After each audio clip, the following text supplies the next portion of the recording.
Alright, stream started at 36:30.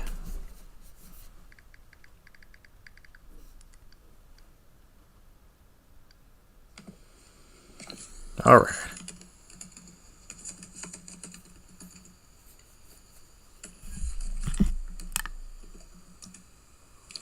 Alright, stream started at 36:30.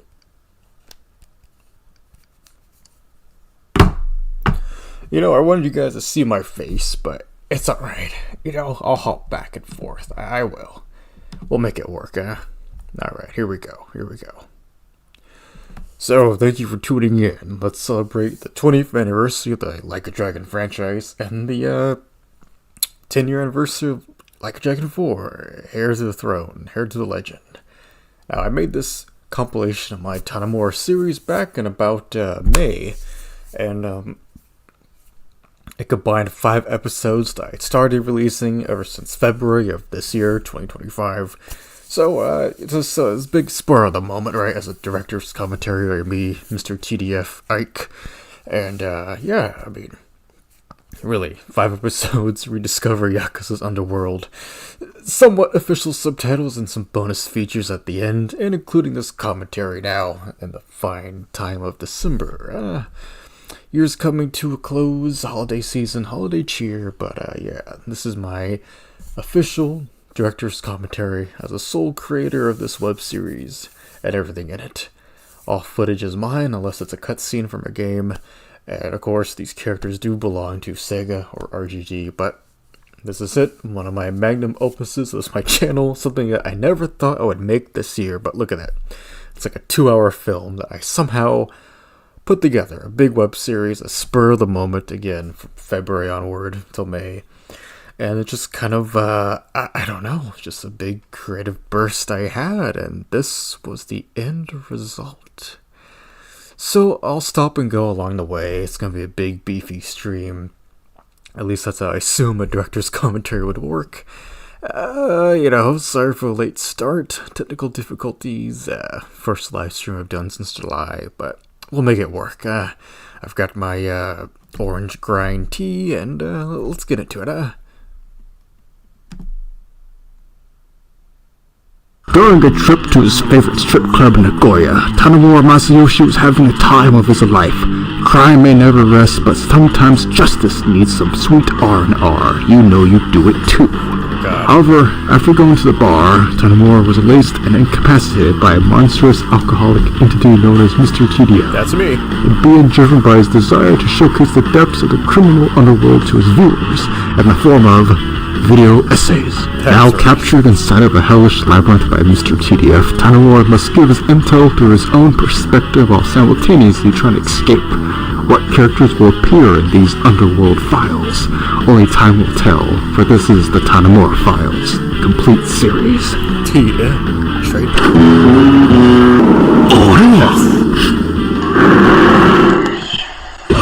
Revolution sounds like that Tanimura.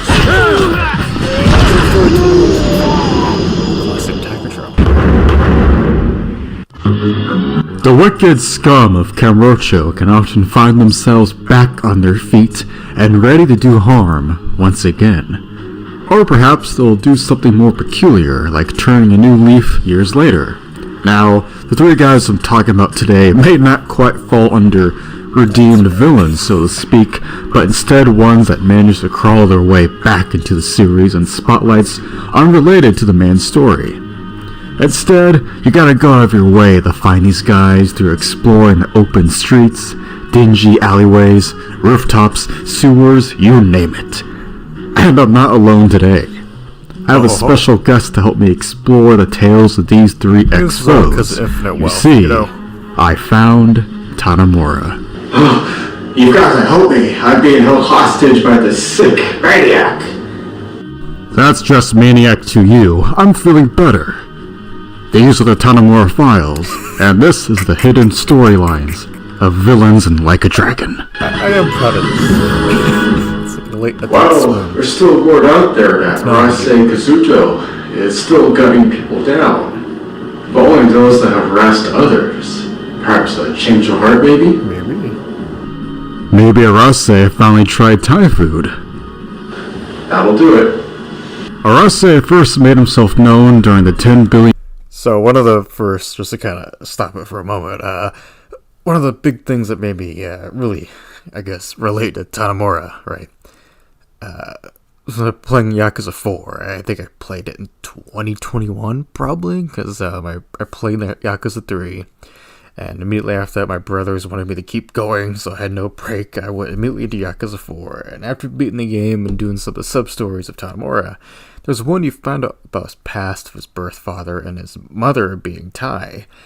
And as a Thai guy myself, you know, a mixed bastard, if you will, that learning about that Tanimura himself was mixed was such a cool revelation. And that's why I had that little bit a moment ago about the whole Thai food thing, you know.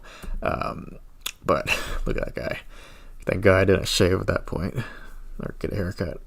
I mean, look at that. Maybe a bit of a dollar store cosplay, but I think I worked. Even have a little his headgear piece thing, earbud for his police scanner. I had it there. I mean, you know, basically the whole idea was, what if Tanimura came back in the Yakuza franchise, like, actually? And that's kind of how this all came about, you know? And I just feel like, yeah. I was like, what if he came back? What's he been up to, right? What if some weird sub-stories have been stuck in or something like that? Trying to do, like, it's half kind of a meta commentary on Yakuza, not like anything gray, and just like, you know, like, hey, this guy's back, but he's not really back. But, you know, it's Tanimura on another sub-story. He's got to be on a sub-story out there, and that's why he's stuck with Mr. Tiger Drop Films, right? It's really just an asinine concept, but I had a lot of fun rolling with it and just kind of winging it as it went along, and I think it was a good wing. Maybe Arase finally tried Thai food. That'll do it. Arase first made himself known during the 10 billion yen incident in late 2005, where he was a dual pistol-wielding enforcer for the Nishikiyama family. He's known for his bright red suit and sunglasses, dressed like a diva version of the Amon clan. Don't bring up the Amon clan. I still get emails from them. Tough luck. And wouldn't you know, Arase had tough luck after he had a fateful fistfight with the Dragon Dojima on a rooftop near the hotel district in Kamurocho. He shouldn't have brought guns to a fistfight with the dragon. There are some things in life you just can't parry. And let me tell you, Kiryu-san was one of them. That and Nair. And I'm sure Arase found that out not once, but twice. Absolutely, Mr. Parasite. Now, sadly, Arase and his crew were responsible for the deaths of Kiryu's old buddies, Shinji and Rei, a fact that still tears at the heartstrings even years later. You just feel that primal rage Kiryu exerts when he realizes he was too late.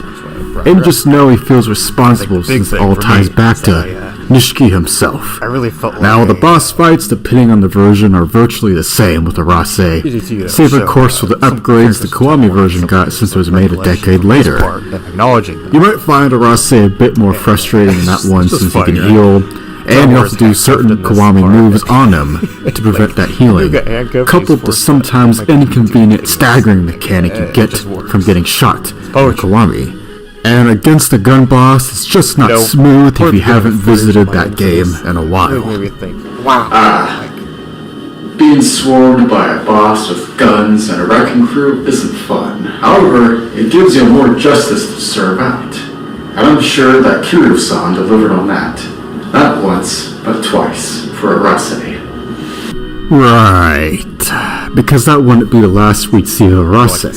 He later reappears in 2009 as a secret boss once he completes all the Reaper missions in both Kamurocho and Ryukyu. His moveset is closer to his PS2 version, and he's a lot quicker. Plus, at first he'll be supported by another Reaper boss, using Majima's moveset.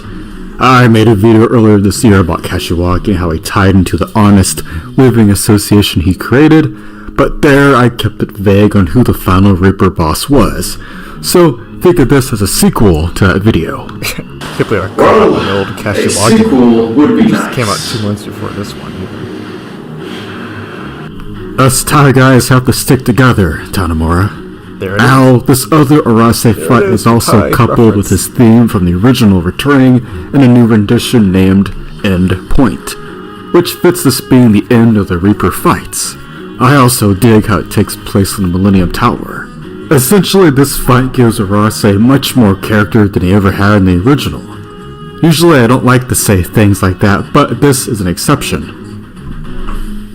Arase may be another guy wanting vengeance on Kiryu for beating him last time, but it's still a personal fight for both sides. Remember, this is a Kiryu who's trying to grow into a new life, even if that means not holding a grudge against the guy who killed two of his old friends. We're gonna have him now. So, Arase's story ends here with him vowing a rematch with Kiryu, and he leaves. However, he would actually reappear in 2011 during Dead Souls as an ally for Kiryu. While I haven't experienced Dead Souls yet for myself, it's super neat that Arase's story carries over into such a unique spin-off. Hopefully it gets a new release soon and Arase is given proper closure and the main timeline. Where was I during 2011? Oh, that's right. Next, let's talk about a less violent antagonist, that being Mr. Poundmates himself, Gary Buster Holmes. I love this guy, and to be blunt, I'll tell you right now, he's still appearing to this day. But how did we get there with Holmes? Originally a prime combatant and champion of Purgatory in the early 2000s, Gary Buster Holmes first fought Kiryu in 2005 during the 10 billion yen incident, and later in 2006 during the Jinwan Mafia conspiracy. It was during the second appearance where he donned his signature spiky ball fist known as the GBHG. He wears them with utter pride, and they can even be equipped by Kiryu and Kwame too. Buster balls. Judging by Gary's construction helmet, it's clear that Gary is the big muscle man of Majima construction. It would help in Majima's many battles against the legendary wrestlers doing real estate. Call it the construction wars, if you will. From then, Gary would continue working on building Cameron Hills, but wouldn't be explicitly seen until 2010. Here he got into a fight with Kiryu not out of malice, but because he simply wanted a good old rematch. A much healthier reason than the revenge that Arase wanted. I like the setup here since Kiryu was told by civilians that there was a ghost haunting Cameron Hills, only to find out it was, well, Gary. Positively. Freaking Tanimura. There he is, sticking around. This is my old apartment. I mean the labyrinth. Oh, Gary Buster Holmes, huh? He was one of the prime combatants of Purgatory during its heyday, and even stuck around for Majima construction once the Mad Dog took over from the Florist. Now, I've dealt with the Florist a couple of times, but I have used Gary's Poundmates company a couple of times underneath an anonymous name.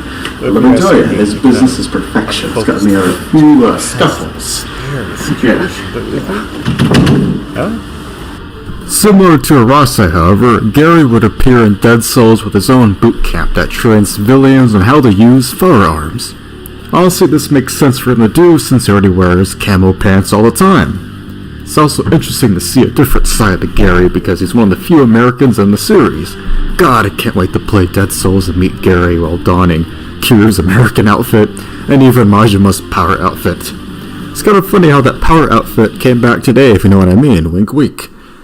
All of these rather brief appearances by the big, spiky ball muscle man may seem inconsequential, but I see them as indicative of a man just trying to make his way in another country. Did Holmes simply end up stranded in America after being in the military, or did he just flee to Japan in hopes of a new life? Was he actually in the military as we know it? Maybe Gary used to work with Joshi Kazama back in the day. Who knows? What I do know, however, is that he would come back mightier than ever in recent sightings. You see, in 2019, he became a star member of Poundmates, a delivery service of dishing out pain to jobbers from every hive of scum and villainy, kind of like Tanimura mentioned. Gary would then meet Lord Shrub, aka Kasuga Ichiban, and help him in his many heroic adventures around Yokohama, Sotenbori, and even Kamurocho. And that's not all. You see, in 2019, he also became affiliated with some guy running the Joryu clan on the castle's Coliseum. It seemed like it was fate for Gary to return to the Coliseum, now as a playable character, teaming Gary up with his fellow weirdos like Boss Gondora and one of the Kamiyama twins is an amazing matchup of cheeky Damassuri. And in 2023, we'd find out that Gary even has a daughter named Chitose. I'm so happy that he started a family, and it looks like they're back in America. But this time it's Hawaii, and once again the Holmes family is going on adventures with insane heroes. And you betcha that he returns in Pirate Yakuza. Overall, I think that Gary Buster Holmes shows that much like the themes of growth of the series, it's never too late to start again. Out of the 3 suspects in this video, I'd say he definitely had the brightest outcome since his days in Purgatory, and fitting enough, he was able to escape the realm of Purgatory and find a new life abroad. And wouldn't you know it, Gary Buster Holmes ended up creating a boot camp after all. Oh, well, see if Gary is what you call a working man, going from job to job, but staying true to himself, like his big steel balls. Now, if you'll excuse me, I don't really want to talk about love a lot, but I have dealt with foreign threats before.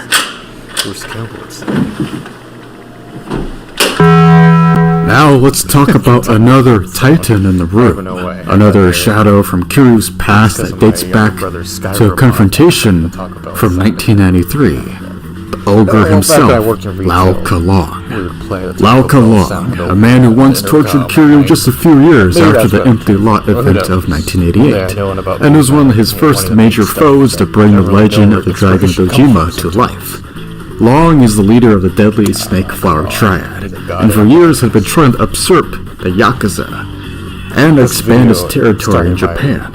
We learned that his jobbers were torturing and captured Kiryu with needles, and it looked like Mr. Kazi was in trouble until Big Daddy Shintaro Kazuma swooped in to save him. However, the rescue mission would end up damaging Kazama's leg and forcing him to adopt a cane.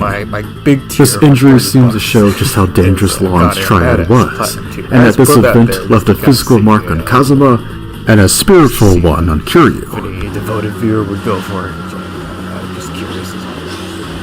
Oh, there we go. There's sound wave.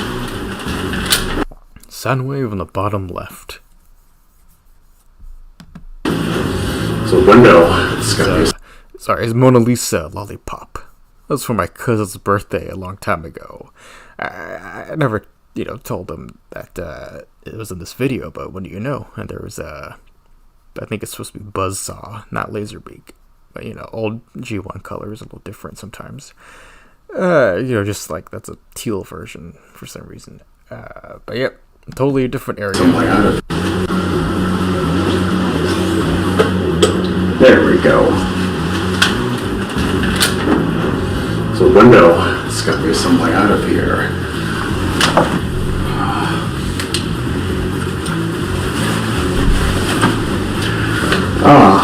Still following me, huh? Trying to talk about Lao Kalong? Well, fine, I'll give you a little something. In fact, I wrote it here in my Revelation notebook. The Revelation book. You can find it in Yakuza 7. That's right. I heard rumors in the underworld that Lao Kalong is still out there, miraculously surviving that goddamn headshot wound. Now, that means other evil fucks can do that, then I'm a little concerned for Kiryu-san and my friends. I find it criminal that none of the live-action adaptations use Lao Kalong as an easy excuse to have a great fight, because he represents a few different factors as a character. For one, Lao Kalong ties into Kiryu's early days as a dragon Dojima. 2, he expands the underworld by showing there's more than just Yakuza and random criminals to deal with. And 3, he's a goddamn badass. Whenever you see Lao Kalong in a fight, there it was. He said it. I said it. Goddamn badass. More than just Yakuza and random criminals to deal with. And 3, he's a goddamn badass. Whenever you see Lao Kalong in a fight, you just know he's gonna come pre-packaged with phases. Now, Lau Kalong did play a role in the 10 billion yen incident where he worked with the big bald man Shimano to steal Haruka in exchange for shady advantages and the big sprawling plot that was unfolding. However, during his fight and remarks, it was clear he saw Shimano and all the Yakuza as mere idiots compared to him, which helps in showing what kind of a bastard Lau Kalong is. Plus, as a weapons dealer, it makes sense for him to not really care about which Yakuza clan gets the higher edge. He just saw kidnapping Haruka as a real opportunity to fight Kiryu. Blue-cluing the shit. Now, I believe that Lau Kalong is just trying to sell weapons under a new guise. Now, whatever it is that you know, Mr. TDF, can't be any good, but I'm gonna go ahead and write you a ticket for kidnapping me right here. There you go. And you know what, Mr. TDF? You know what? I'm proud of you. Age like wine, I would say. Made you look. I think I got this idea to walk over here just with Get a grip, Tanimura. Of course, it's on record that Kiryu pummeled Lau Kalong in that 2005 fight, and a beatdown that was a long time coming. But of course, that wouldn't be the last we saw of him. After that fight, he did send his legions of the Snake Flower after Kiryu and Date and Haruka in a gigantic car chase. Then in 2006, Kiryu runs into Granny White, who is a mentor to Lau Kalong and why he incorporates the White Lotus style into his moveset. It's neat that we get to learn a little more about his backstory, even if it is still vague. But in a series about fistfights, perhaps learning about your foe through their old master is enough. In a way, Granny White is like Long's own Santaro Kamaki. Now, Long himself would return next. Snakes like to crawl away and bite you later, after all. Such was the case in 2009 when Lau Kalong once again saw the opportunity to strike back at Kiryu by kidnapping Rikia during the Okinawa Resort and Black Monday conspiracy. This time the Snake Flower Triad took to the streets of Kamurocho to harass Kiryu, and I gotta say, it's certainly a long battle. I remember this one being fun, but certainly felt like it dragged from street to street, like it was plucked out of Streets of Rage. And I love Streets of Rage. I'm only saying that because compared to the Tamashiro office or the Toto Hospital long battles, this Snake Flower one really felt brutal. Maybe I just don't remember the shakeups during the fight like the others, since it wasn't in a confined space, it wasn't in a building. And it was more like that long battle in the streets in Yakuza 0, where Kiryu had to fight and escape the Tojo clan all around Kamurocho. It just sort of blends in as much as your normal street fights. That's just me though. Anyway, the real showdown takes place on the rooftops near Kashiwagi's Honest Living Association castle as Kiryu duels Lau Kalong once again against the ogre. It's a fight where you can really use the fenced walls as a way to charge up heat and vicious combos, or just thug it out for like half an hour by blocking. It's up to you. Once the fight ends and it looks like Rikia truly is in danger, we get the big Uncle Joji Kazama, Agent Man, saving the day by disconnecting Lau Kalong from the server. And you'd think that'd be the end of a man who just got sniped through the head, but not quite. First in 2010, a man from the Snake Flower Triad ends up running into Kiryu and Tanimura, where they then take him to the super medical man Doc Emoto, the legend. You should remember this, Tanimura. Lau Kalong, I know you used to mess with my friends and allies in my home, Little Asia, who would always apparently run deals back in the day before I joined the force. However, after his supposed death in 2009, the Snake Flower Triad just disappeared. But I heard they were having some remnants of their forces acting in Kamurocho in 2016. And then in 2016, a member of Snake Flower named Jiang appears in 2 side stories where he meets Kiryu. It turns out that the last remnants of Snake Flower have been trying to bomb the South Triad, which is really interesting as we get to see 2 triads beefing with each other. Kamurocho just can't catch a break, huh?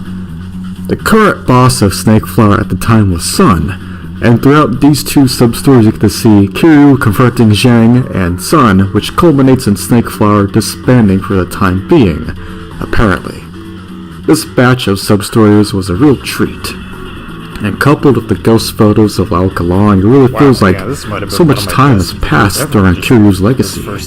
And in the same game where the Jingwan Mafia return, it was cool to see the Snakeflower Triad once again, only this time, they barely have enough forces to, well, you know, chase you on the highway with a bunch of cars. Thank goodness.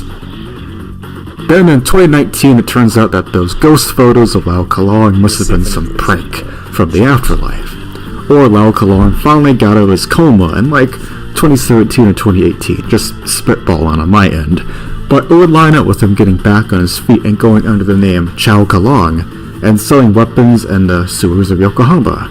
The fact that he returned to Yokohama, where Snakeflower was originally established in Japan and is why they worked with Hamazaki back in 2009, is very telling. It makes you wonder if this is where Long was being held until he miraculously recovered. However, the mighty have fallen, and it seems that Chow Kalong is no longer with Snakeflower, and he's trying to hide from the Yakuza, apparently. Big beef. And the fact that he's just a bridge away from Kashiwagi and the Bar District is hilarious.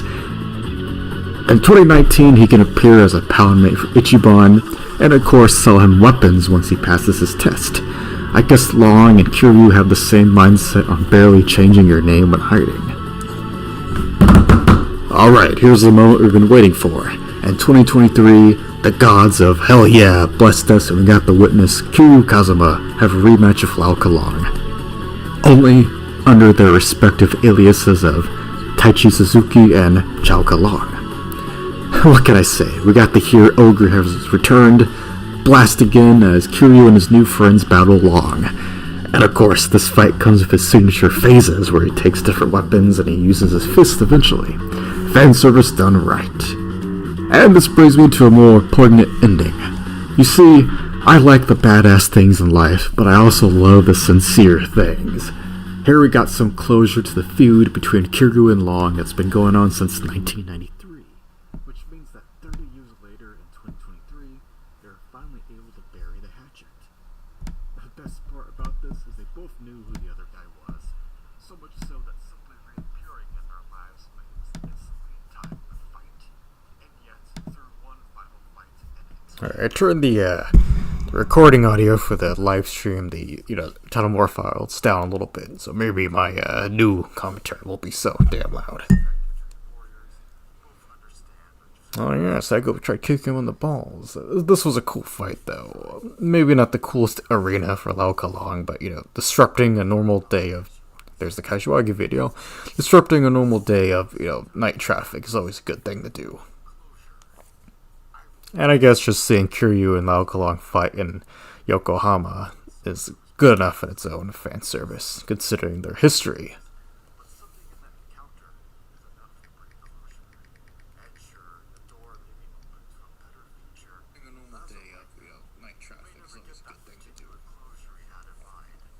And I guess just seeing Kiryu and Lao Kalong fight in Yokohama is good enough in its own fan service, considering their history. Alright, double check. Looks like the audio's fine now. I mean, less abrasive of audio layers on top of each other, but, come on, like I said, right? 23 minutes in, if we're gonna have audio problems, it's better to have them now. In episode 1, for crying out loud.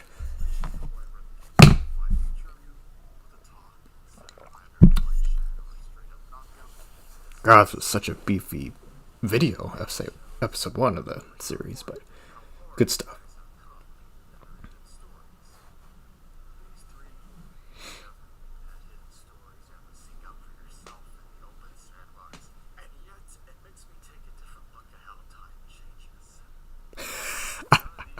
Hitting him, then he gets run over by a car. Like, you can't top that, right?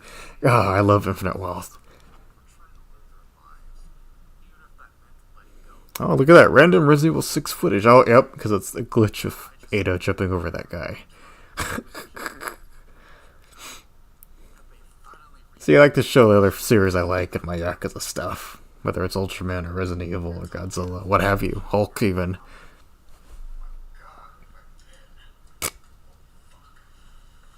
Oh my god, where have I been? Holy fuck. That's how episode 1 ends. A bit of a cliffhanger, leading you to the next chapter. It was fun adding those window crashing sounds in post.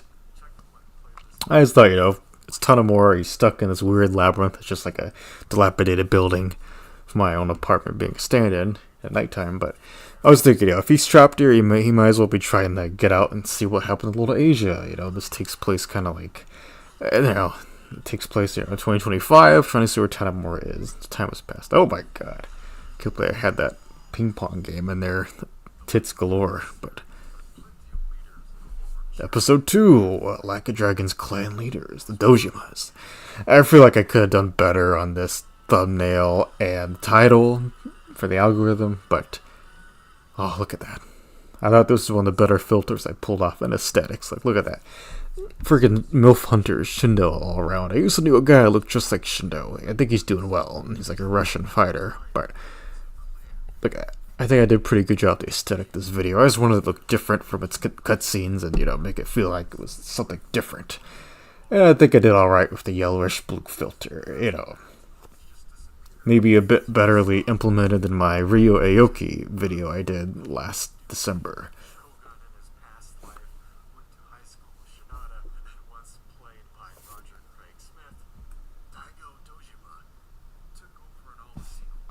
That right there, we just listened to that little soliloquy monologue about Daigo as a character mentioning Shinada and being voiced by Roger Craig Smith and what have you. I was pretty proud of that one. Recap.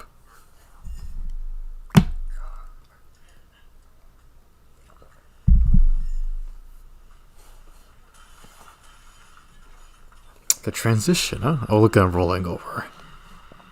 Totally a different area, guys.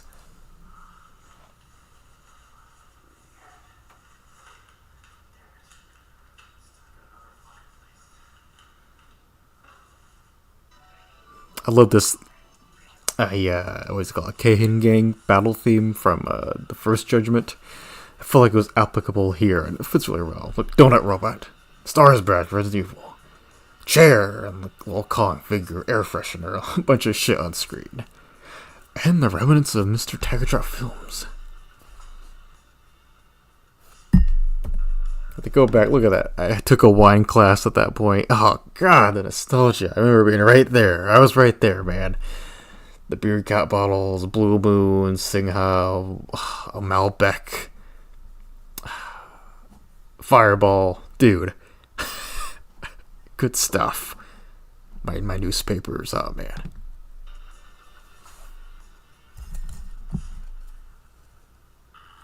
Here we go, opening Ultra 7 double for some reason.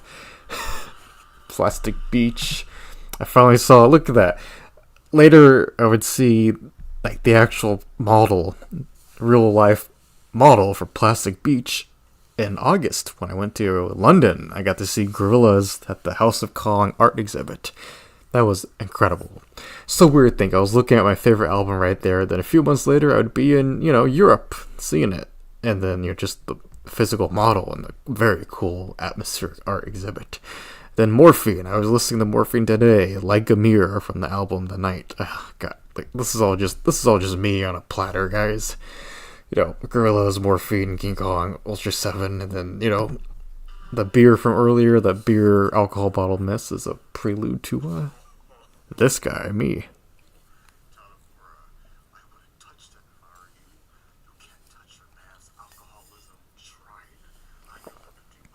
Body movements.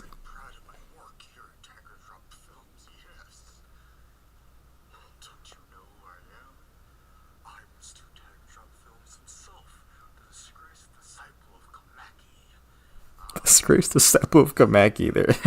There in comes the schizophrenia. Megalon Mecha Council with more beer. Oh my god, like, look at this shot. A bit tilted because he's crooked, right? I wanted it to be crooked because it's Mr. Tiger Drop Films, but look at that, just gorgeous.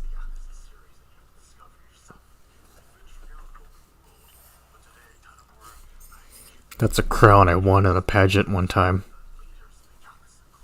Long story.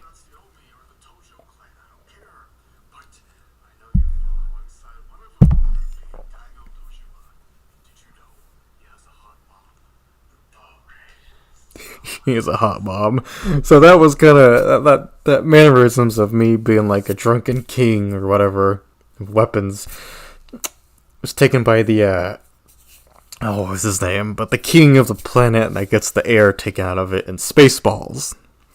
That was my inspiration, Spaceballs. So there you go. I love Mel Brooks. I love all Mel Brooks movies.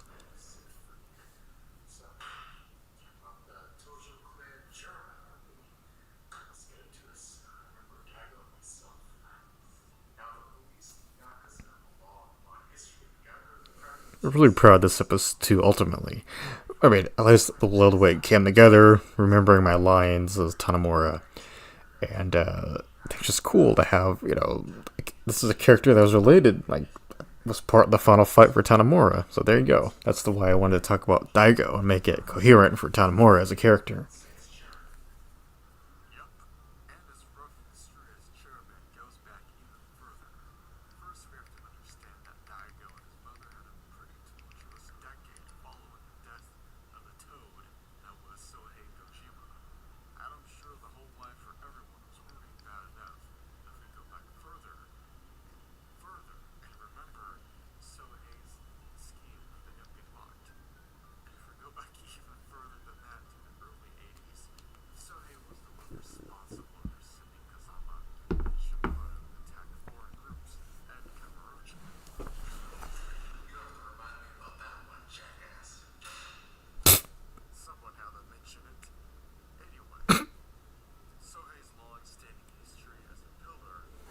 Yeah, let's go back.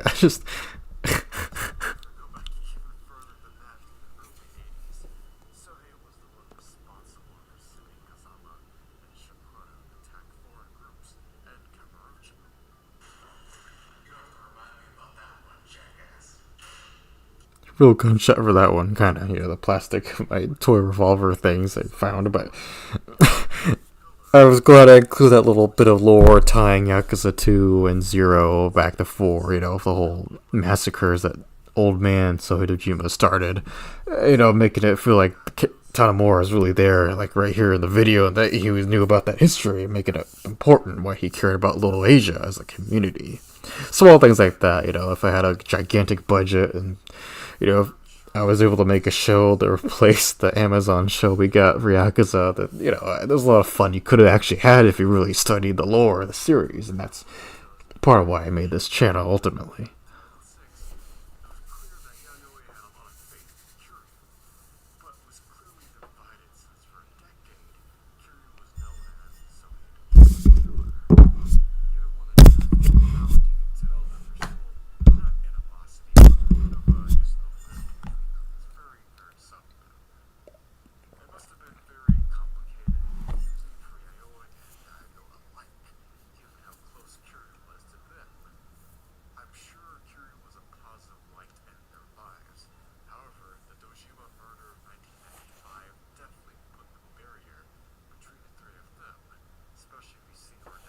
I got kind of stuck just watching it myself.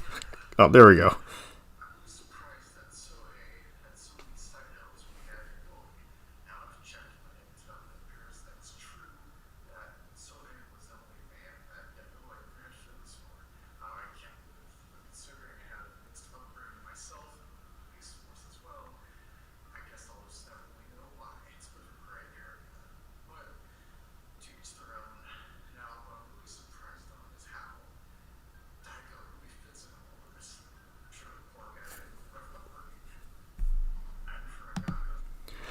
Sorry, I'm really proud of that. Again, I had to recite the lines, and it took a few takes. This series took quite a few takes, ultimately. Like, episodes 2, and I would say 5, took the most retakes. But right here, it's kind of blurry. It's an Easter egg I've had since forever, and my older short films like The Alright Zone. If you've seen that, it's on this channel. It's on my double feature video, Mr. TDF double feature, but it's just as made you look. It's even in the channel description, or not description, but what do you call it?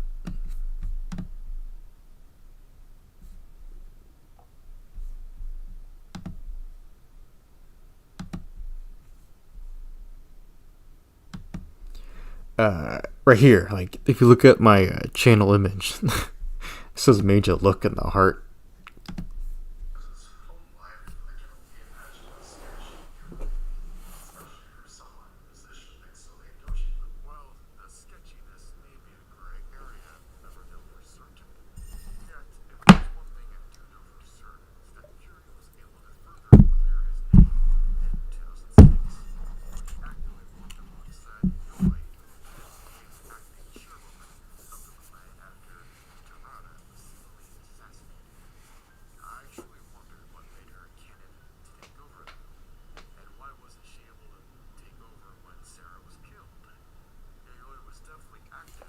Yeah, it was whenever this video, I kind of posed the question that I'm sure other fans have pondered about, well, if Yoi Dojima, well, if she was in charge of the Yakuza, how would that have gone?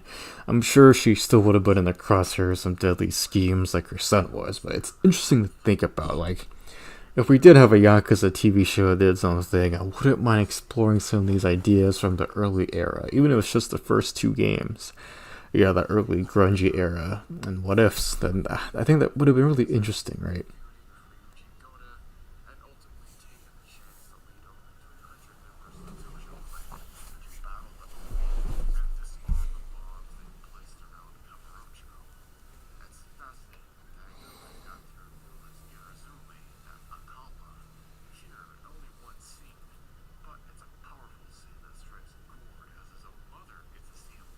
We'll say just now that we know Kiwami 3 has definitely, it's coming out soon, just looking back at Kiwami 2, it's funny how much more faithful it seems, just upfront with the character designs, bearing some of the older characters, but like this for all intents and purposes is a good reimagining of the original Yakuza 2's cutscene of Daigo. Like, just looking at this one scene in particular, I think it pays off pretty well. But yeah, like, point of this video, another video about Daigo. I've done so many videos about Daigo now when you think about it. Oh.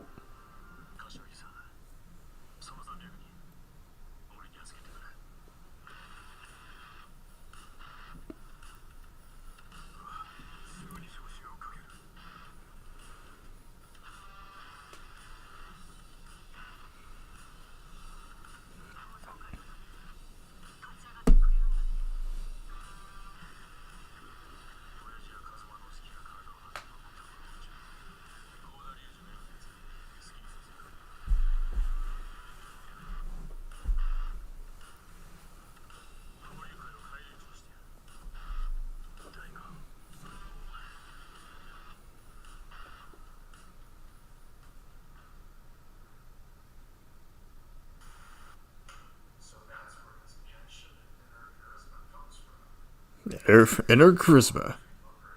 Genuine charisma.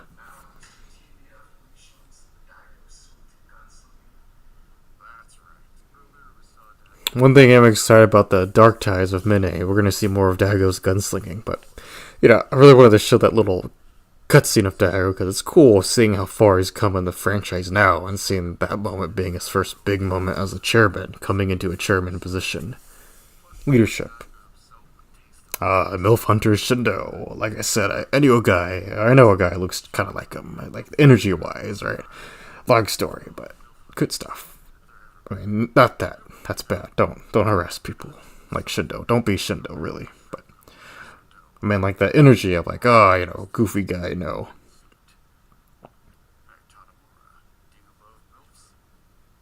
Just a MILF appreciator is what I mean. Just a MILF appreciator, but Shindo, is a guy I always forget. He was in the first Yakuza, but regardless, if we like, I will say that in terms of Dragon Engine, Kiwami 2 still looks great. I know these cutscenes I have are slightly edited, but even with the green filter, I still think Kiwami 2 looks fantastic, and I think overall, like, just the vibes of sitting in the main menu or hitting the pause screen during the game.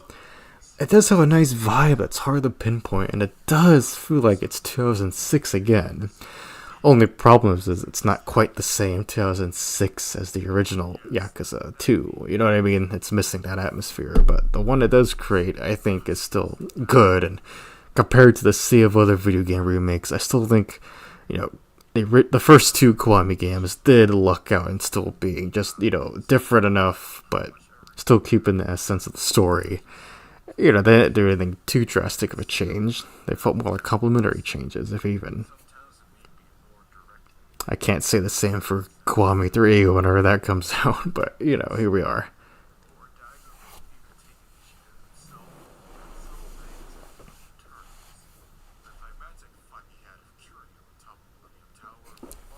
That fight with Daigo and Kiryu is such a great one. It's often overlooked in this fanbase too, I might say. I did a recent video about it with their Kiryu's rehashed antagonist trilogy that you should definitely go check out after watching this live stream.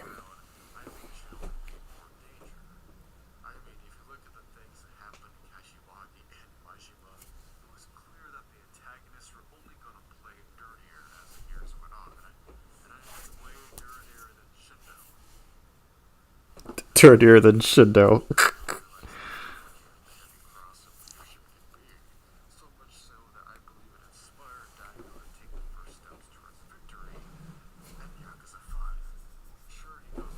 I just love the way he jumps in that, man.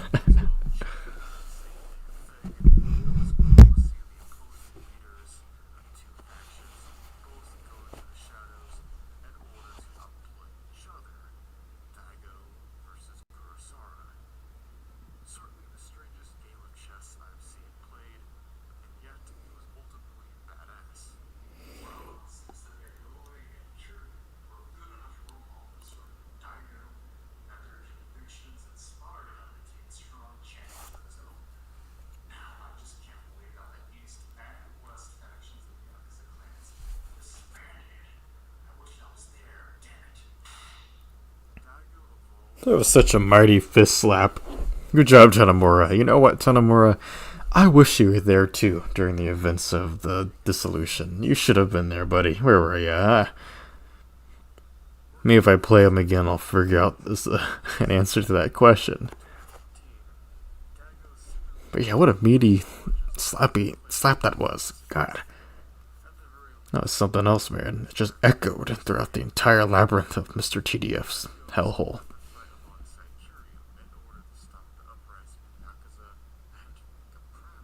God, I feel like this was such a good retrospective on Daigo.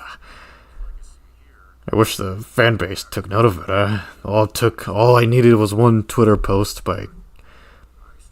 Alright, look at that. Call back to my other Daigo video I made a year before this one. But anyway, all I needed was one Twitter post or one really big Reddit post to go ham wire with the fan base. You know, if we ever did a video together, then I'm sure that could be a good boost for the channel. Especially with all these new guys popping up around. That makes me feel like the old dog on the block. But, you know, my channel's like a smaller Yakuza clan pretty much. With just me and the channel hosts. All played by me, of course. Because, again, schizophrenia. But you got a tiger drop and keep going on, huh?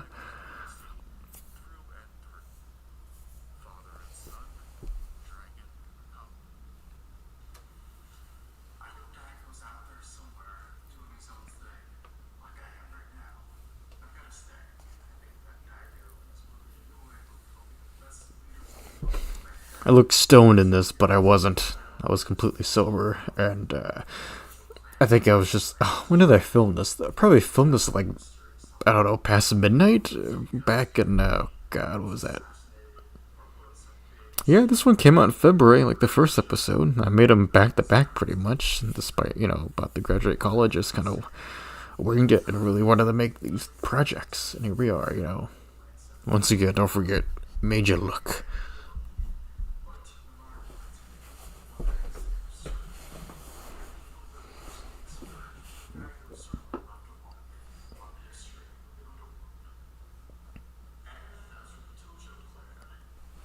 Look at that transition, that cut to Revelation book.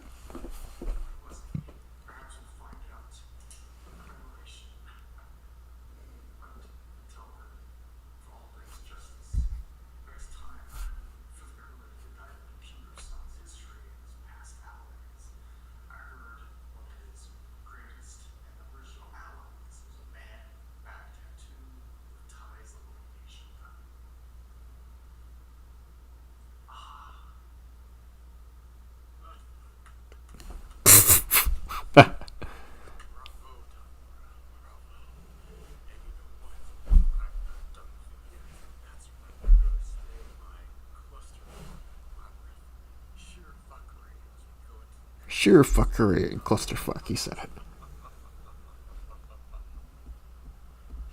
Like how Mr. TDF just surrounded by this like disgusting fog and smog and just filth and alcohol.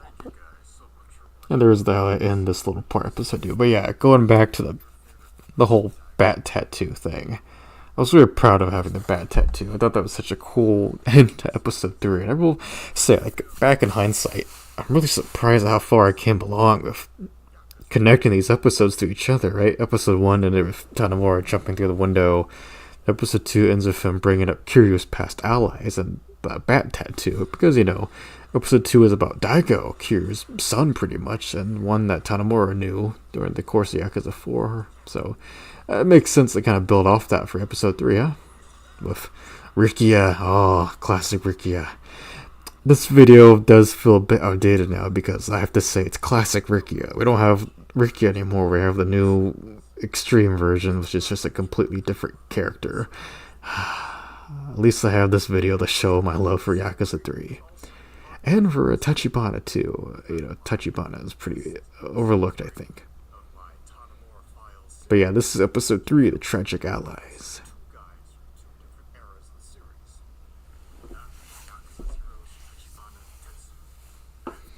I wish I could have found a higher definition image of Rikia for the right. Oh, look at that. Ominous. He's got his detective, his community pin, and he's going down the hallway, the labyrinth. It's darker, moodier, there's rain outside. And he opens the door ever so slowly to find what lies beyond. To what lies behind, yeah. There, you can tell how tired I am. Good night. Oh, and a running joke from the previous episode if you saw him. And my hair is even longer. I actually did my hair for this one. Maybe Tanimura found some kind of hair straightener in the labyrinth, huh?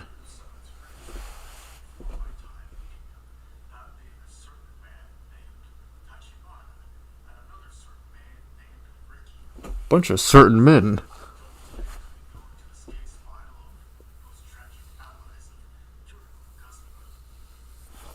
I was proud of this title card here. And you got the real estate theme in the background. I don't know if you saw, but Tanimura looks a lot more disheveled this time. You can tell it's really taken a toll on him doing this series.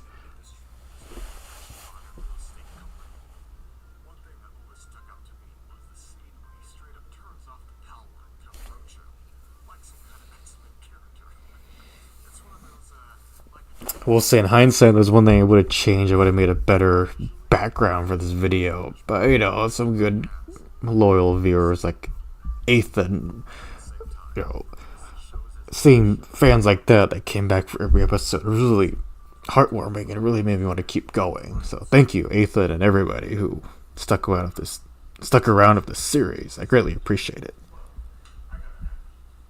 I was kind of proud I did that.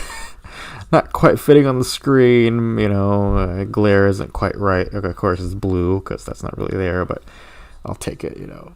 This was an empty room I found, by the way. A completely empty room. Back rooms even, but I made it work. And yeah, there's Tanimura looking more disheveled. I know I kind of quit tying the tie, but, you know, and you have the headset to the left, or to our left, his right, but I just wanted to make it show, you know, some kind of evolution in his design somewhat, you know. And of course, the bottom part of his dress shirt was just completely out because, you know, he's done. That's why we saw him walking in the beginning with his hand in the pin on the wall. It's dark and he's trying to find another door out of here. I like to do some small visual storytelling. It's not much. It's really not much at all. Not much, but I like to have something there. Something a little tangible.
story of Yakuza 0 really picks up once we see in later chapters the reveal that there's more to Tachibana than him just being a mere client to Kiryu and providing sanctuary and a job. There's just more to the guy. If there's one important detail that Tachibana has in relation to our boy Rikia, it would be their connection to big, mysterious Daddy Shintaro Kazuma. For Tachibana, he was a prime real estate agent working with Shintaro, even though Shintaro was in jail, in order to retrieve the deeds of the empty lot and prevent the ugly mug Sohei Dojima from rising to power in the Tojo clan. For Rikia, he was determined to find the man who shot his big King Caesar daddy, Shigeru Nakahara, and the only lead he had was a sketch of beautiful eyes twin-man Joji Kazama done by Saki. Man, what the hell am I writing? Anyway, You can just hear my voice, like, just try not to laugh for that last minute or so in the video. you need a stamina spark or something, Tanimura. Get energized. God. I feel like no other Yakuza YouTuber talks about the drinks, like the stamina sparks and whatnot, Torners, whatever you want to call them. So I'm glad I like to bring them up in my videos. Because a certain boss coffee comes into play in this Tanimura files later on, as you'll see. This is their first time viewing it. Time as Kiryu knew who kind of man Shintaro Kazuma was, to which Kiryu replies, not really, old man. That was when Tachibana was given Tojo 10 billion yen just to get Kiryu's head off the target jumping forward. With that in mind, the old chairman tells Kiryu that Shintaro is a man worth 10 billion. And back in the day, he would have easily paid that amount of money to have Shintaro his son. And then he looks at Kiryu and says he's looking forward to seeing if Kiryu himself is truly worth that amount of money. A small detail, but I think it encapsulates Kiryu's journey in Yakuza 0, especially to the extent that he fights for the Tachibana siblings. Oh, Ricky as Viper. Fighting Viper. And well, let's just say he truly was a defender of Okinawa and Ryukyu. Then you get Yakuza 3, where Kiryu is a much older man than he was in 0, of course. Really proud of how I showed the evolution between Yakuza 0 and Yakuza 3. You know, two tremendously fantastic games with great stories. And a cool way to kind of show our own growth as people by seeing Kiryu's evolution over decades. But yeah, I still stand by that Tachibana and Ricky are two of Kiryu's greatest allies, from the points that he meets them in his life, but also the way they left an impact on him, right? Like, their loss speaks volumes to how much they meant to him.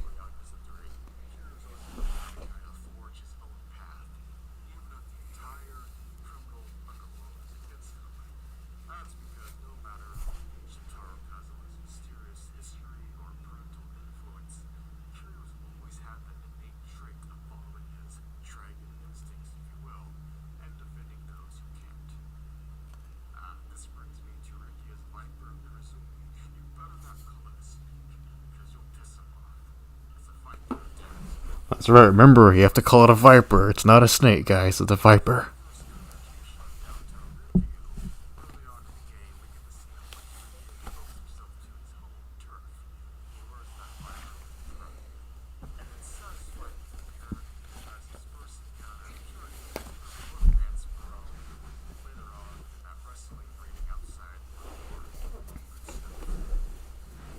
Good stuff indeed.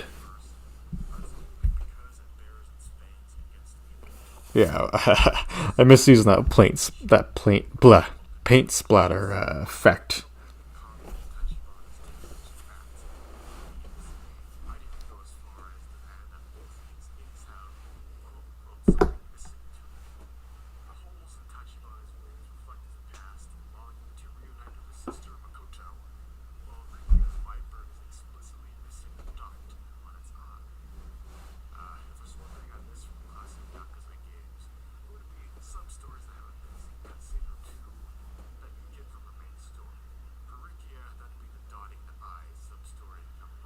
That's right. Oh, I love the sub story, man. The Beard Master Itabori.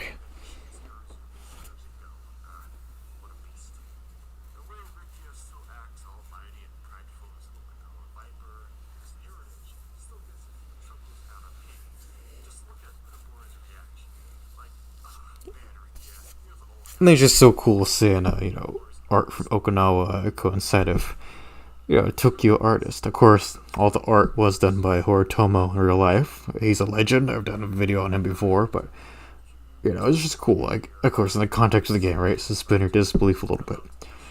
It's cool seeing the ink of different guys kind of coincide here. Yakuza 2 had that great story about Ryuji Goda getting his ink in Osaka. So here we have, there you go. Like the subtitle showed, a viper, Solo Okinawa, with the beautiful symbolic plants around it. But like Odobori said, right, his ink is that powerful. Mysticism, that kind of metaphorical power it has. And Cure still calls Odobori master. I love that. Odobori is severely underrated in Yakuza. Of course, I get it. He's just the ink guy, but come on, right? He's a cool guy. That part of the laptop going off is completely unplanned, but I like it. And again, more improv. A lot of this is just improv. No matter how many recited lines I had, it was all improv.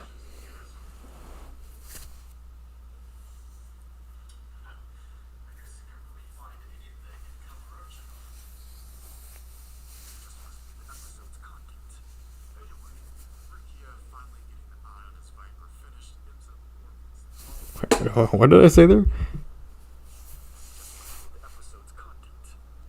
Episode's content. God.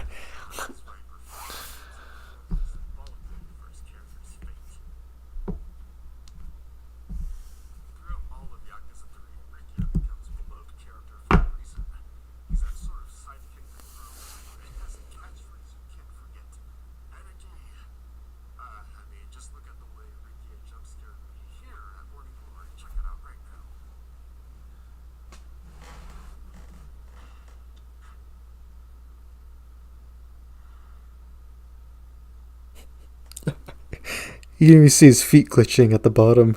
Oh, man. Every time I play a video game, the most random, weird shit happens, I swear. Just like real life.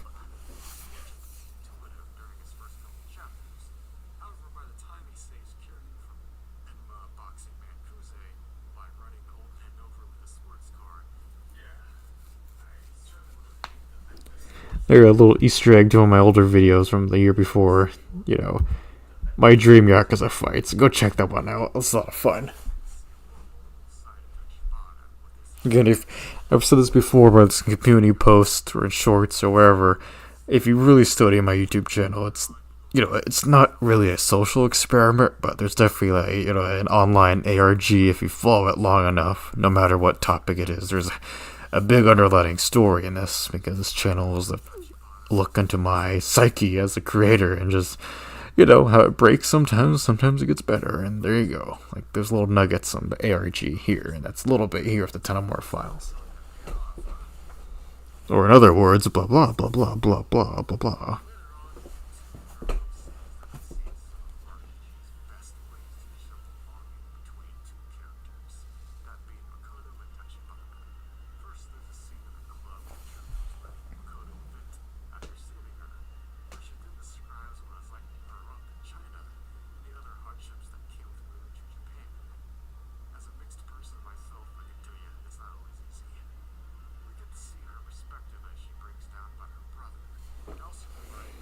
Wow. Sometimes I forget how many great quotes Kiryu has. Man. Man.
I can't remember if that was intentional. They had a little, like, page not found guy on the left, and of course having good eye on the right was intentional, but man, I don't know that.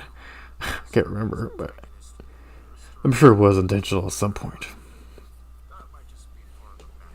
But yeah, two heartbreaking scenes back to back of two fantastically memorable characters. And yeah, I'm pretty happy with how this video turned out in the end. Just feels cohesive.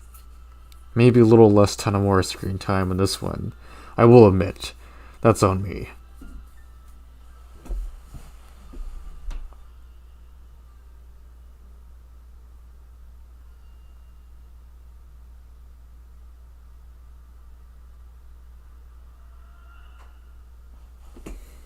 You could hear Kiryu's yell right there after Rikyo died, because in the background I was playing an only version of the instrumental for Fly I could find, like the sad guitar, sorrow version that plays when Rikyo dies in Yakuza 3.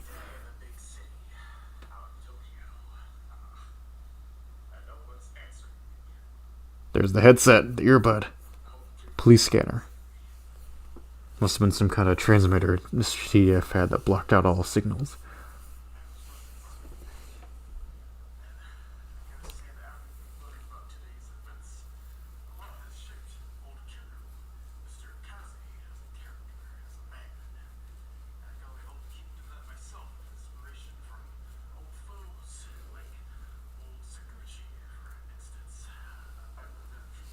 A little bit of foreshadowing there for the series.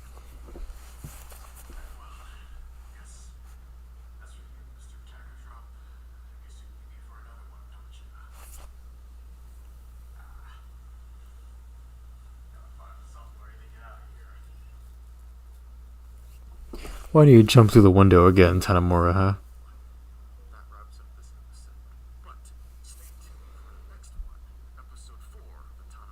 Episode 4, here we go, almost the finish line of this interesting web series of a project of my madness.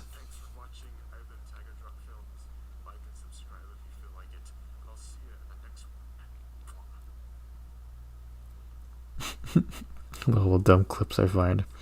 But here we are, about to go to episode 4, about the weirdos of Yakuza. And oh, this one was a beast to make.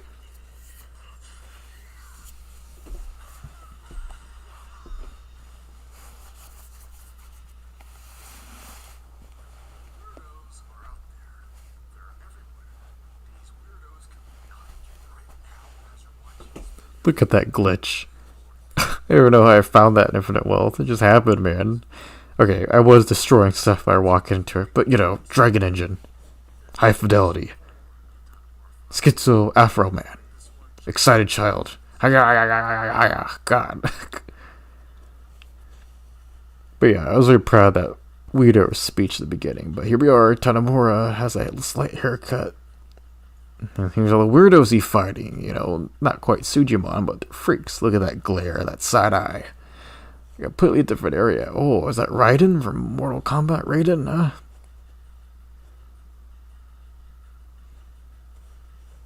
Another side eye. What? What's that?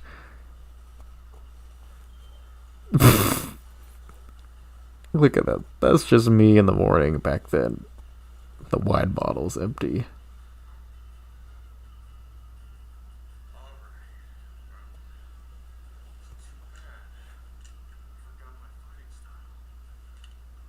Dual-wielding revolvers.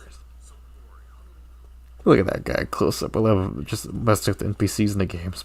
Big beef. But yeah, Tanimura having the two guns, just plastic guns I used, but I completely just improv that whole line of, too bad I forgot my fighting style. Maybe a cheeky way to justify there being not much of a budget, but it's pretty funny, Who needs hands when you have lead, huh? Oh, I was so proud of this opening. I had to go to a library and print these off.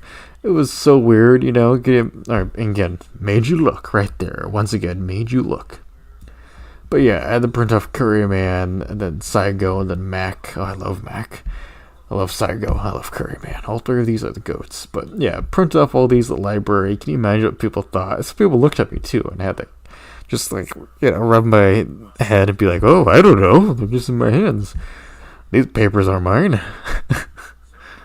But yeah, there's a major look, and like you say, I made them look too.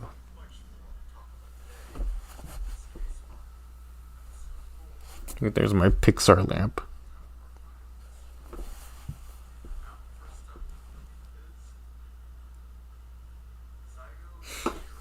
So yeah, I got a haircut, but at least I kept the fuzz and the chin. But I was glad I had that background of the pictures kind of incorporate some kind of, tangible 3D aspect to the presentation of the video essay and the set.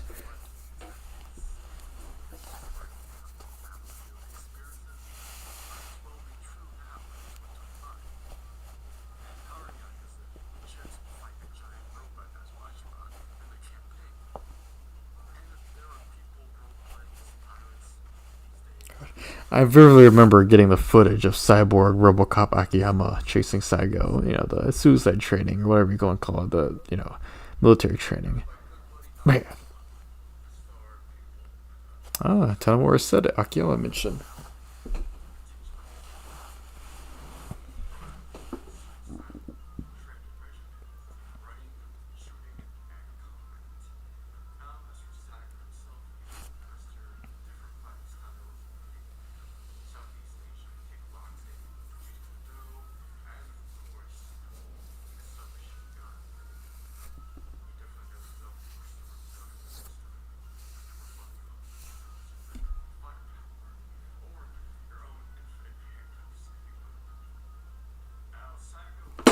Infinite handcuffs.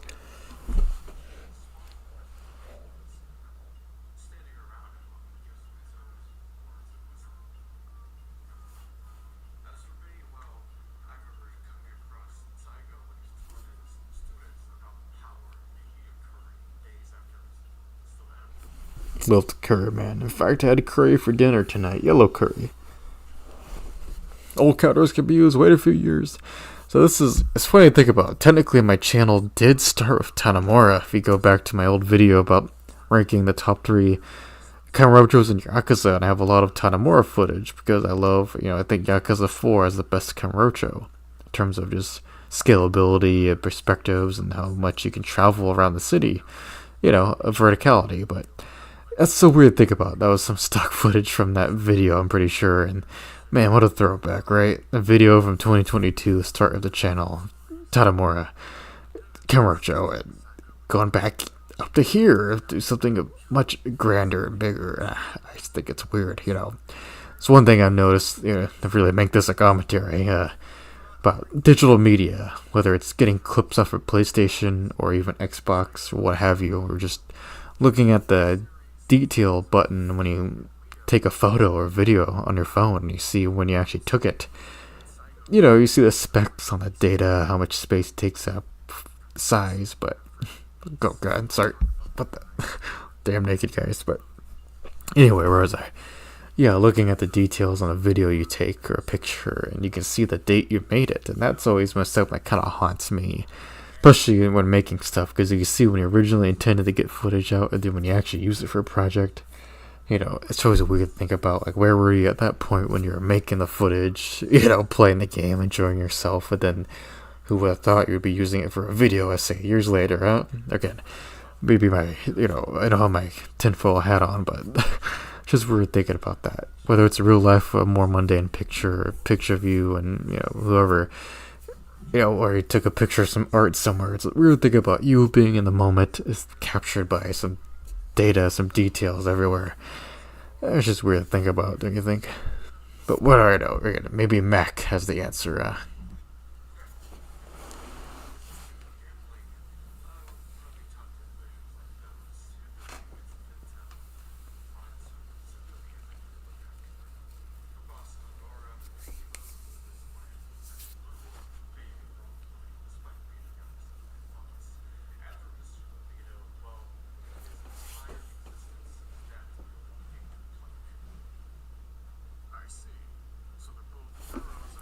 I love this image of Ichiban.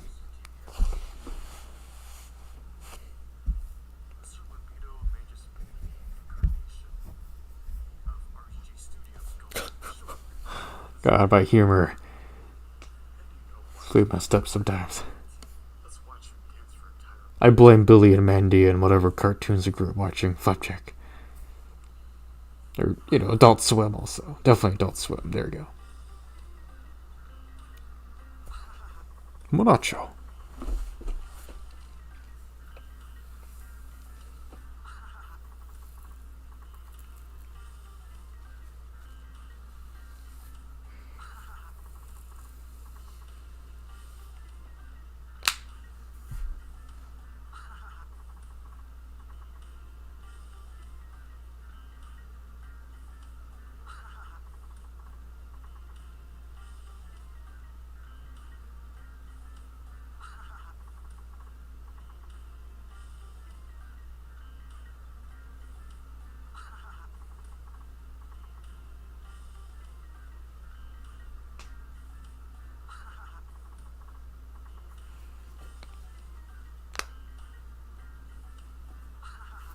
How many times did I play this clip? I know it was for a joke, saying this guy, Mr. Habu, but maybe that was a bit much. A bit much in hindsight. There he is, the big boss baby himself.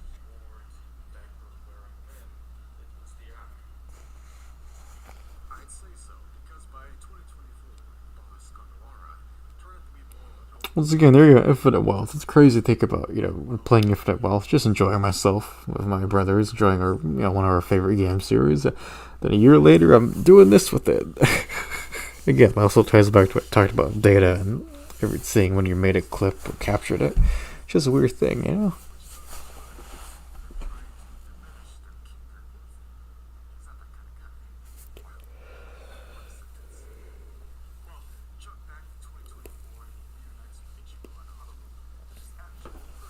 Boss Gondawara fans, rise up. Rise up.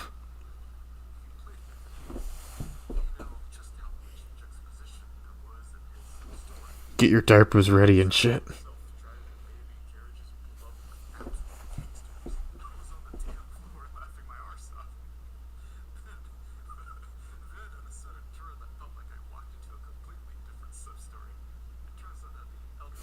It's funny I didn't use the Daigo gameplay for episode 2 from this game. I think I would have, but I didn't.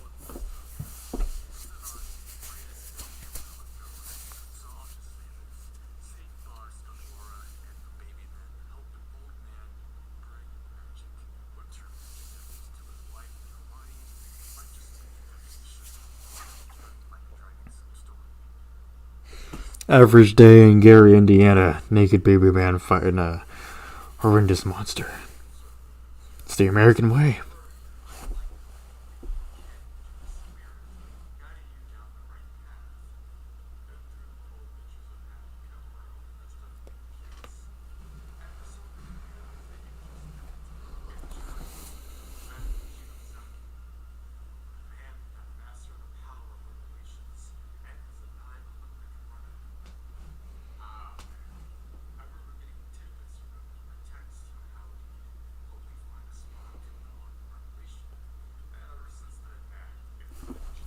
Mac Gang. Rise up, Mac Gang.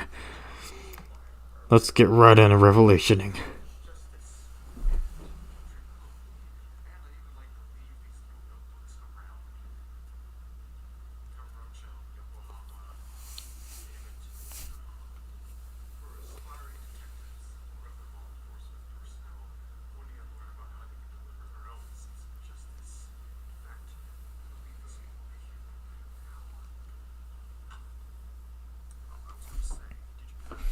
No, such a sassy throw, Tanimura. Oh, he's not done yet.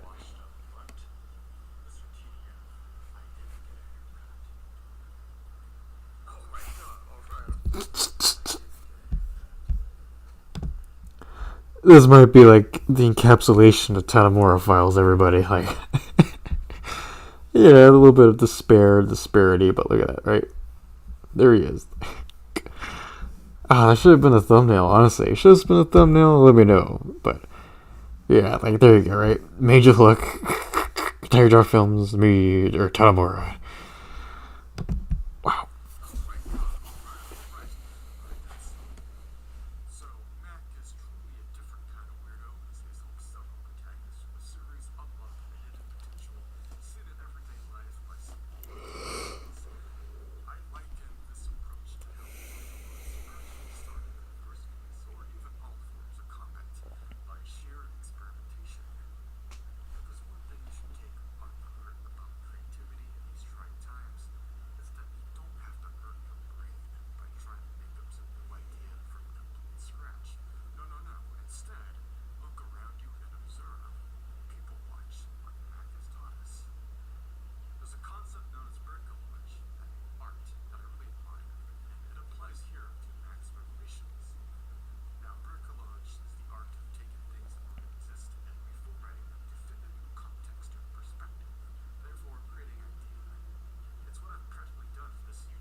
I was really proud of that part of the bricolage. Explaining it and how it relates to not only a channel but Mac's teaching and trying to learn something from everyday life and just reformatting what you already know, or making something new out of established things that and just kind of find that balance. So yeah, bricolage. I wrote that on a sticky note. Funny enough, right? I still have it on my desk. I rewrote the sticky note, sometime way before this video, and just kind of came to fruition here. And I was really happy with the way that kind of came together, right? It's good to learn a new word and kind of apply it. And that's why I applied it. Much like Mac's teaching, as I talked about in the video essay.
Doing the vocational school and the more modern games is a lot of fun. I'm glad that Akari's story carried on between all of them, right? Even Majima got to meet him, as we'll see in a little bit.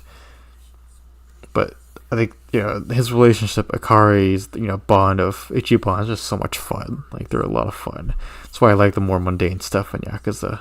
A nice break from the main stories. Yeah, there's the Majima eating a spicy fucking taco, as he said. I've been there. Food trucks, man. Food trucks. Whew.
This is gonna be one of the funniest bits in Infinite Wealth once you see the payoff in a moment. When Akari comes back. It's ludicrous. The whole thing's ludicrous speed.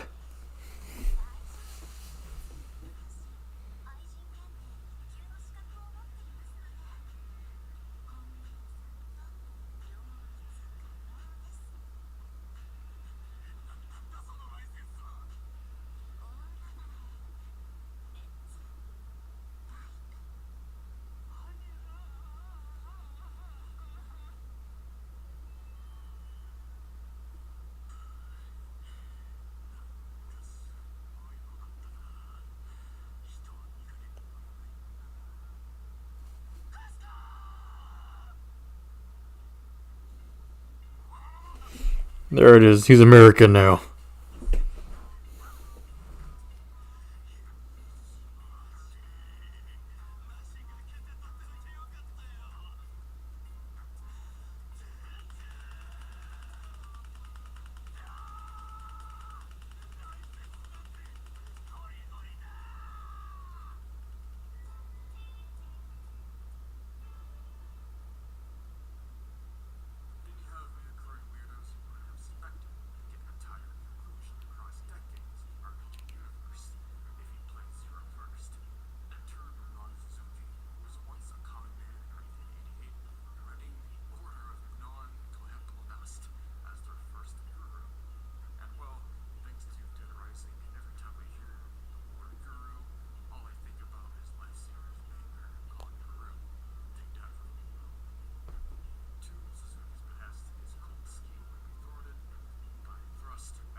Man, I'm getting sleepy, guys.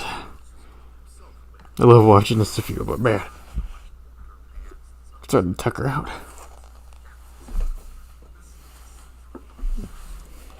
Long day.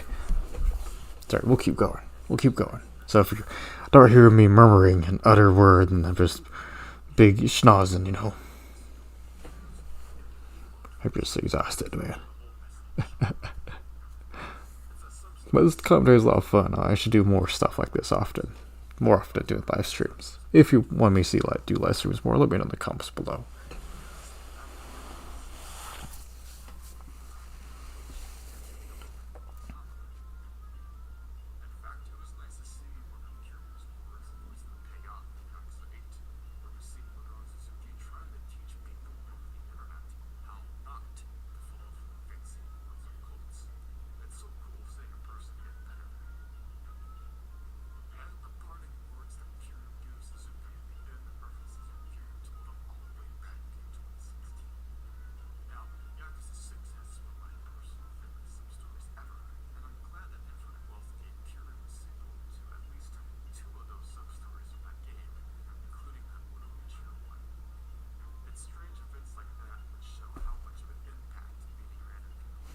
Look at that thumbnail.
That was such a fun opening.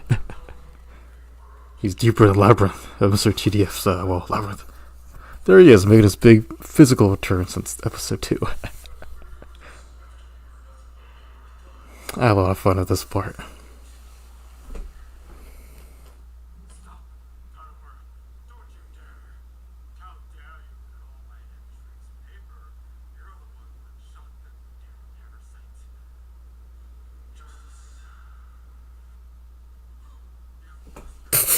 There you go, the king from Spaceballs energy, yeah?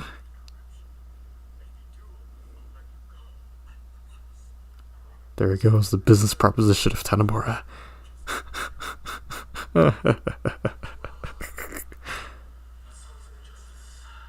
Sounds like justice.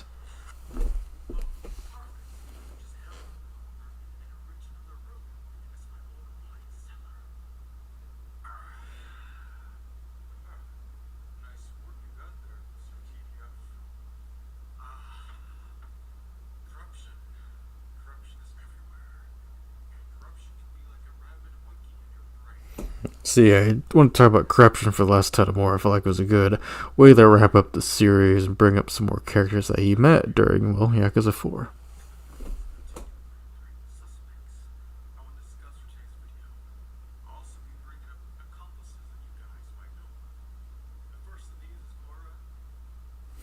And there you go. Made you look, huh? So hopefully this helped you see a lot of little smaller turning details throughout this the Tanimura files, huh?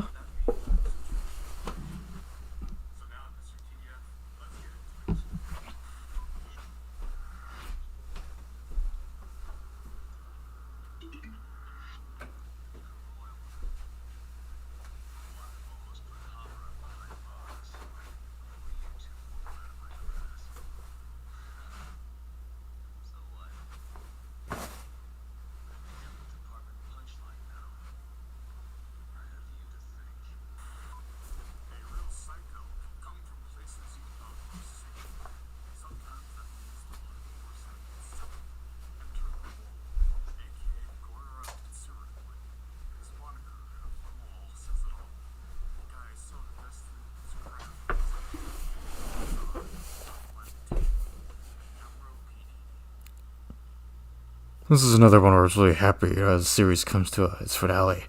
I was really excited to see how it all came together, really. And I think the way I was able to incorporate video game footage, cutscenes, and live action bits into an overall finale was, just such a genuinely cool thing to see come together. And I'm happy looking back on it now, Episode 5 sadly didn't do as well in the algorithms as I hoped. The other 4 episodes did quite fine on their own, right? Nothing hit the numbers of the first episode, but I was a little disarray at episode 5, the big finale. Something as mighty as saying, hey, it's corruption in Yakuza games. Kind of a blanket statement for every game, but saying that, and it just didn't really land well. I thought the thumbnail was fine too, but, what do I know of technology? But regardless, I was happy with the way the finale turned out, and I was surprised I was able to make something so overall coherent across 5 episodes, ranging almost 2 hours in total. But yeah, all intents and purposes, for a series that I did right on the spot, and just it was able to kind of not stitch together, but kind of sew together with a mighty steel and heart. I'm pretty happy with how it all turned out. I really am. And thank you guys for watching it, commenting, and being a part of it too.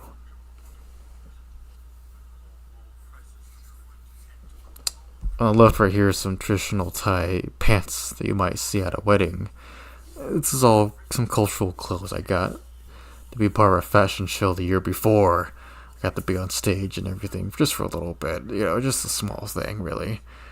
But this and the t-shirt that Mr. TDF is wearing when we go back to him, this is all part of one set. If you can see my arrow, one set of traditional Thai clothing.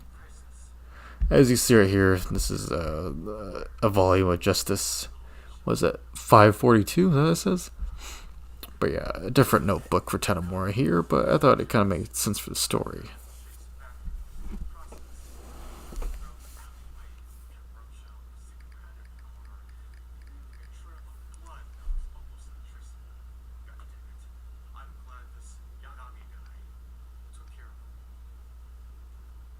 Plus, the mole makes you start to question who you can trust. Corruption is murky enough as is, but imagine learning that one of your colleagues is actually a serial killer, dosed in self-revived syringes, and collaborating with another psycho in the health industry. I just hope that any colleagues I have in the future are not the type that take up eyeballs. Yep. Cora was technically the wife of a scientist named Shogun, the creator of 89. How ironic. For a scientist trying to stop severe memory loss, he certainly lost his own judgment along the way. And while Cora was the dirty henchman for Shogun, that doesn't mean he was completely loyal. Like a true Decepticon, the mole still played by his own rules. After forging a deal with the Matsunari family captain, Hapura Kyoe, years ago, Cora was able to effectively work in both the underworld and police, and therefore understand how to walk circles around both. While not at all the scheming manipulator like other villains, instead, Cora's version of walking around others is more like a predator knowing where to find his prey than a wild concrete jungle to you. And he needed to satisfy his bloodlust. According to Hopper, Cora was mentored by a Tojo clan informant in his early years. It was pure onslaught against the Matsunari family at the Burning Hotel, the remains of the 89 test subjects he gouged eyes out of, the murder of suspected bystanders like Chitani and Masamichi, and lastly, the calculated viciousness of his two boss battles. It's clear as Soma's back that this Cora was Clear as someone's back.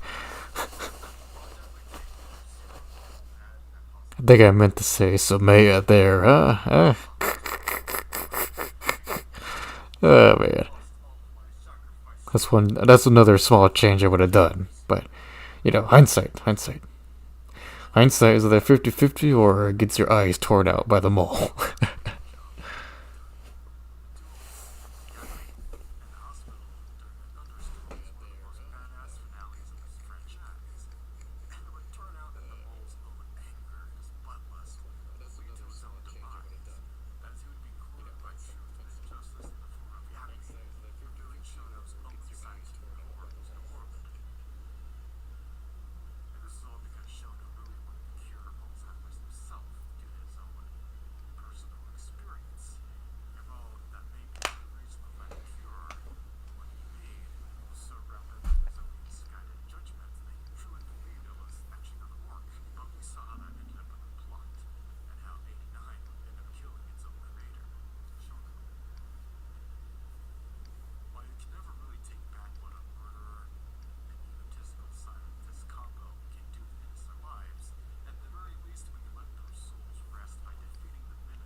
Leon Sinister Kennedy. If you know, you know. In English, the mole's voiced by Matt Mercer. Legendary voice actor for Leon, Resident Evil. And speaking of Resident Evil, oh, look at that tiger drop. Beautiful thing. Work of art. Speaking of Resident Evil, I have a new video out about what I would rather Capcom do for their franchise. I have a new toy line about Resident Evil's bioweapon monsters. You could check it out right now. It's the thumbnail that has, well, the title just said, and it has a Christmas kind of theme to it, but there we go, Tanimura reading from the book, and also a way for me to kind of, I'll be honest, I was reading from his script right here. I had my smartphone right here. There you go, a little funny behind the scenes thing. I had my smartphone right there. I thought, why not, right? Beefier episode, I needed to kind of really zero on all the long-winded lines I had for Tanimura. Go big or go home. But yeah, earlier for Mr. TDF was saying when talking about the mole and Yagabe and all the characters finding ghosts. I thought I was really proud of that line, that batch of lines, those paragraphs. I don't know. There's one thing about this series and my video essays. I do walk away pretty satisfied with what I do right, and what I do right is what I think is at least unique, and not just commentary, but just wanting to really write something that I think was not quite wanting to go profound, but more so just a nice analysis of these characters of a series that is dear to my heart. Oh, Kurahashi. I might be the only guy who's talked about Kurahashi on YouTube. Nonetheless, he is an interesting character, and one that is, I will say, despite Yakuza 2 as a whole being one of my favorites, story-wise especially, he is one, Kurahashi is one that I do forget about. But it's crazy how many cop characters were in Yakuza 2. But, Kurahashi is one that got changed with a recasting slightly. Still the same design, just different face, but, he was a G1 Mafia guy, but, yeah. It is interesting. I will say Yakuza 2 is one that I feel like the boss fights, besides Ryuji, of course, and Shindo, and Hayashi, and the Tigers you fight. I feel like there's a lot of fights in that game that are kind of overlooked, Kurahashi being one of them. And he has this interesting fight for the Millennium Tower, florist headquarters area. Just some food for thought.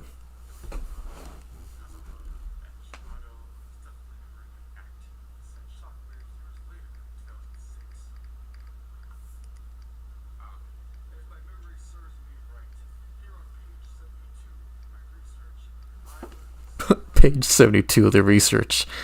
Oh, man.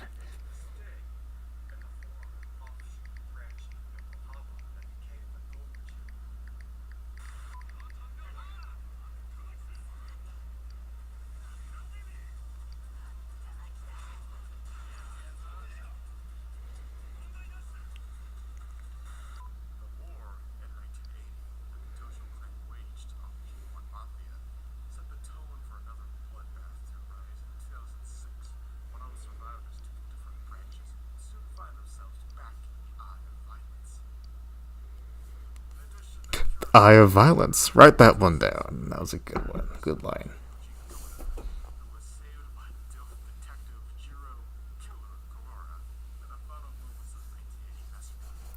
Man, just looking at this footage, from the original Yakuza 2 or Kiwami 2, or just it's very, same story, of course, but same story. But Yakuza 2 is such an interesting framework of structure of the franchise. Like, I do think Yakuza 2 is a standout story. Like, I love it for so many reasons. The same way I love Yakuza 3, 4, and 5, and everything onward.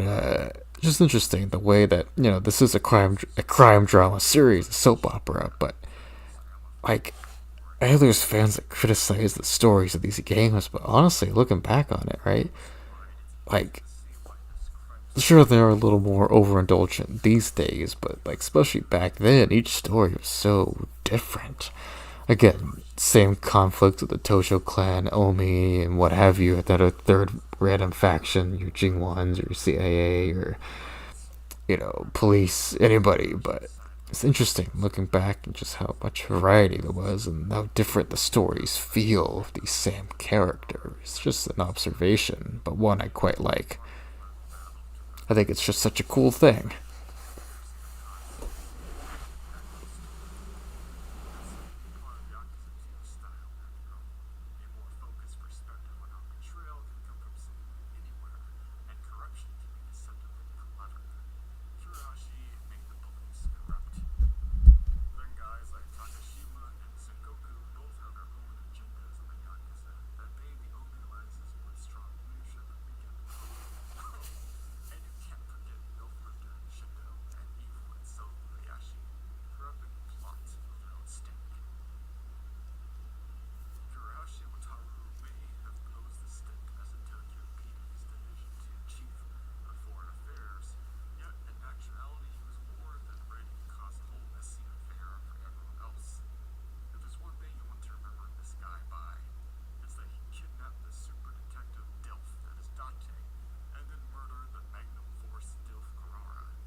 Such a great scene.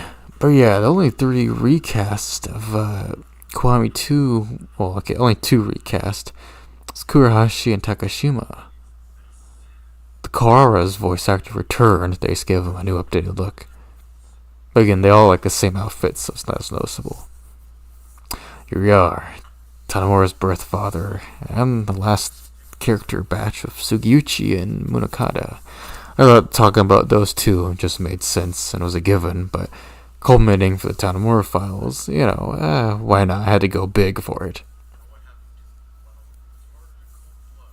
Yeah, Sugiyuchi is such another underrated character. I don't want to say underrated for everybody, but I mean, come on, there's so many characters that are more prolific in the franchise, but Sugiyuchi is such a memorable character, for me at least. And when it comes to embodying, all of Tanimura, talking about Sugiyuchi, it just made sense in the path of justice against corruption.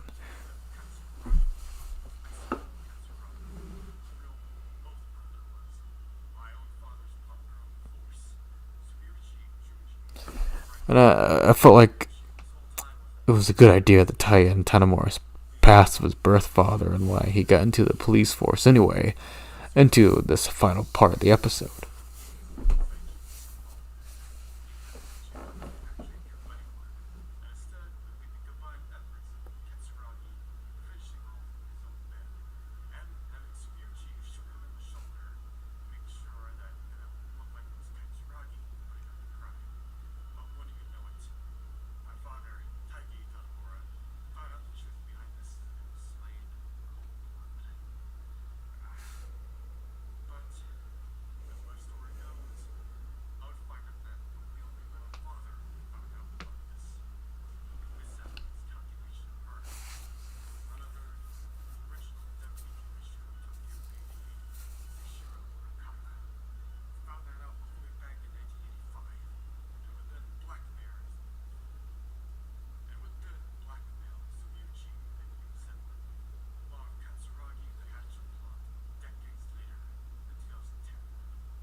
Oh, I love this fight, that setting. Despite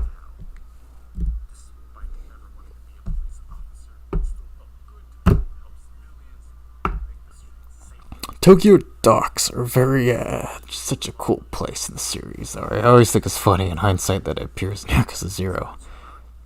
But yeah, this is such a great setting and dramatic moment. The music for Sugiuchi's fight and Tanimura trying to find the answers to his past that open the door for the main crux of the story of the corruption that goes all the way up to Deputy Chief Munakata. You know, the boat fight is one thing, and maybe I could have joked about the boat fight in this. Maybe I do. I can't remember if I have time where I mentioned the boat fight, but there he is, topping Mr. TDF. Big dramatic guy, that Tanimura fella. Sure, he may have had a closed lifestyle that detective money couldn't just afford, meaning he was clearly involved with third parties at the time. However, he was still a detective trying to do the right thing, even if that meant getting blood on his hands. And he was a product of blackmail. Yes, Sugiuchi was a product of blackmail of Munakata and even Katsuragi, but I do think that having Tanimura kind of justify Sugiuchi and kind of a respect out of a fallen foe and somebody who knew his father, even though Sugiuchi did kill his birth father. I thought it was important to have that for Tanimura as a character at this point, right? Especially since apparently he's supposed to be look at it, destroying Mr. TDF's cellar, but I think it's just funny, plain funny to have Mr. TDF be defined by just alcohol cases everywhere, but that little through line. But go back a little bit. I thought it was important to have Tanimura kind of, look back on Sugiuchi like 15 years later, because that's supposed to be what Tanimura is at. 15 years later, going on some other, case, sub-story, but it was important for him to kind of look back on Sugiuchi with a certain kind of fondness, because he was his boss ultimately, even though he knew about the past as the plot went along. But looking back, I think there would be some kind of admiration from member of law enforcement to a member of law enforcement, that they're both stuck in this kind of web of corruption together.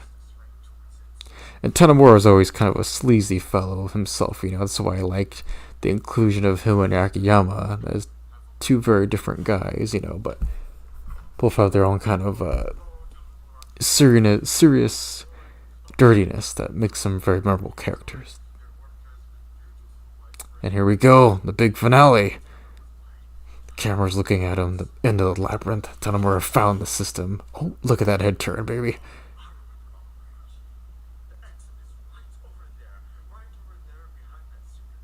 There's that schizophrenia. I kid. There we go. He's got the headpiece, and he's got, you won't believe it. What's a good way to neutralize alcohol? Coffee.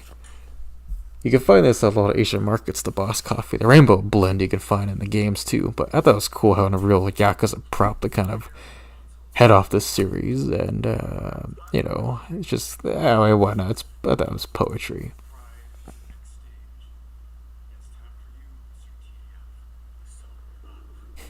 Time to sober up. So he told Mr. TF to sober up, and then Tanimura quoted, for faith from Yakuza 4, God, look at that. Yeah, you saw Boss Coffee in the last episode. It pays off here. We get to see Mr. TDF glitch out because the system's down, and for faith starts to boost, plays into the scene, and Tanimura is able to escape to a new day. And it transitions to actual gameplay, right? Look at that. Trying to make it look like it was some, who's somewhere else. Why not, right? And there's just some guy right there.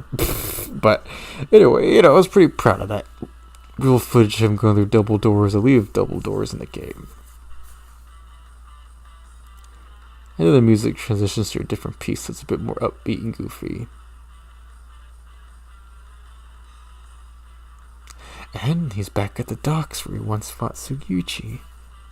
Before he heads to Little Asia, he's going to find out Little Asia's not there anymore, sadly, due to the events of Yakuza 6 and onwards, but he's about 10 years too late, but, I had to make do with whatever, fan fiction this was, but, hey, he's free.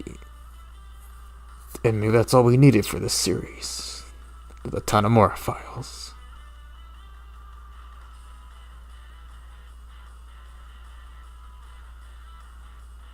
Yeah.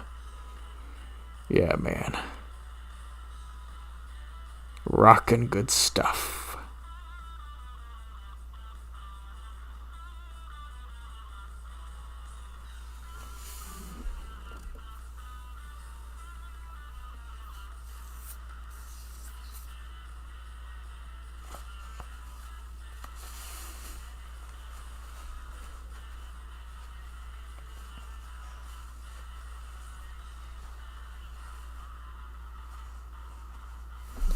And so, my dear viewers, there lies a Tanimura files.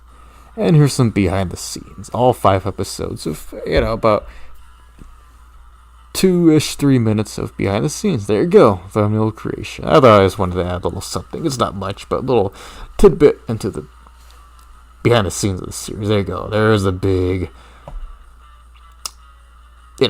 the script that became the subtitles, not quite aligned correctly to the video, but there you go, right? 28 pages.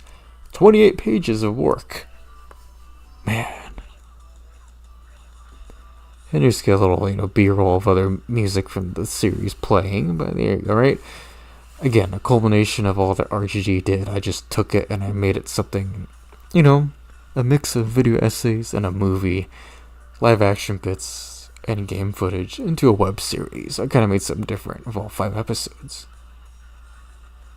So yeah, if you pause it, if you were to pause it like that, you can read everything yourself.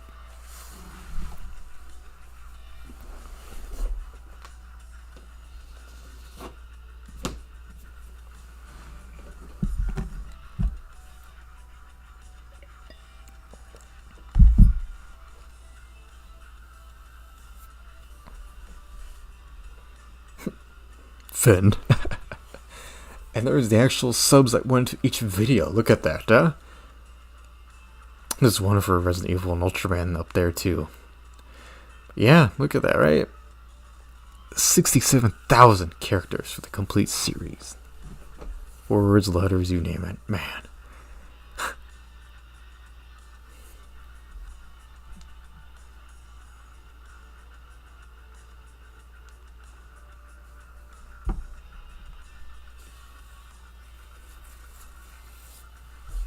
Man, oh man. Yeah, what a journey. Yeah, thank you guys for tuning into this lately bland director's commentary. I've been meaning to do it forever, but here it is. If you've stuck around and are a devoted viewer to the channel, then I sincerely thank you. Really, I thank you. Thank you so much for giving me a reason to keep going. Life's been rough, whether if, trying to just get my life career started, but there you go. And there's the epilogue showing a bit out of the fourth wall, but why not? It's just behind the scenes. There is Mr. TDF all disheveled and kind of naked, looking like a boss though. Blue filter, huh? There's Starscream T. Modelo. Let's kind of leaves it open. Maybe he sobered up, maybe he didn't. And there you go. That was a ton of more files, my dear viewers.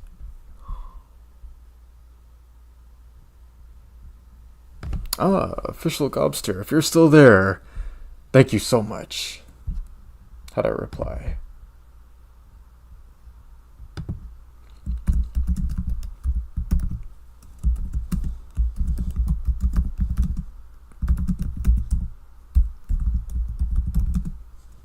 Thank you for watching the Official Gobster.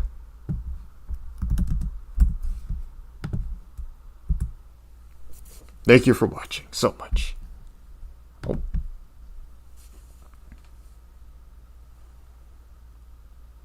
Thank you for the cosplay compliment. I greatly appreciate it.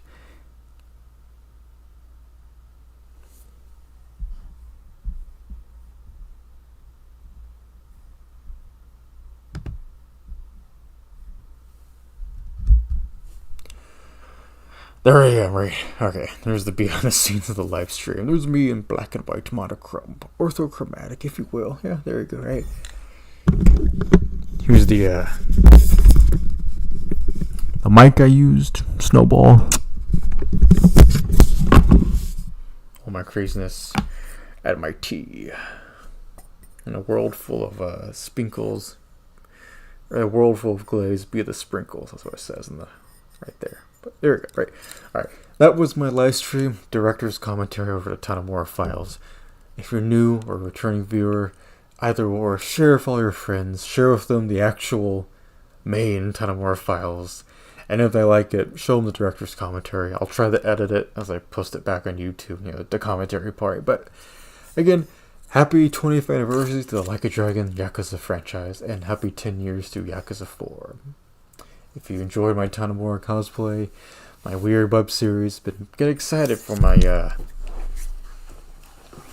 Shinada show that's coming out. I've already had the first episode and trailer out. I'm going to try and finish it up for this year. So yeah, I've done Tanimura, now I'm doing Shinada. But yeah, thank you guys so much for watching. I've been Mr. TDF. Check out all my other web series for Godzilla and Ultraman and all my other video essays. I'm sticking around because, this is what brings a good smile to my face. So thank you so much, and I'll see you in the next one. Pow.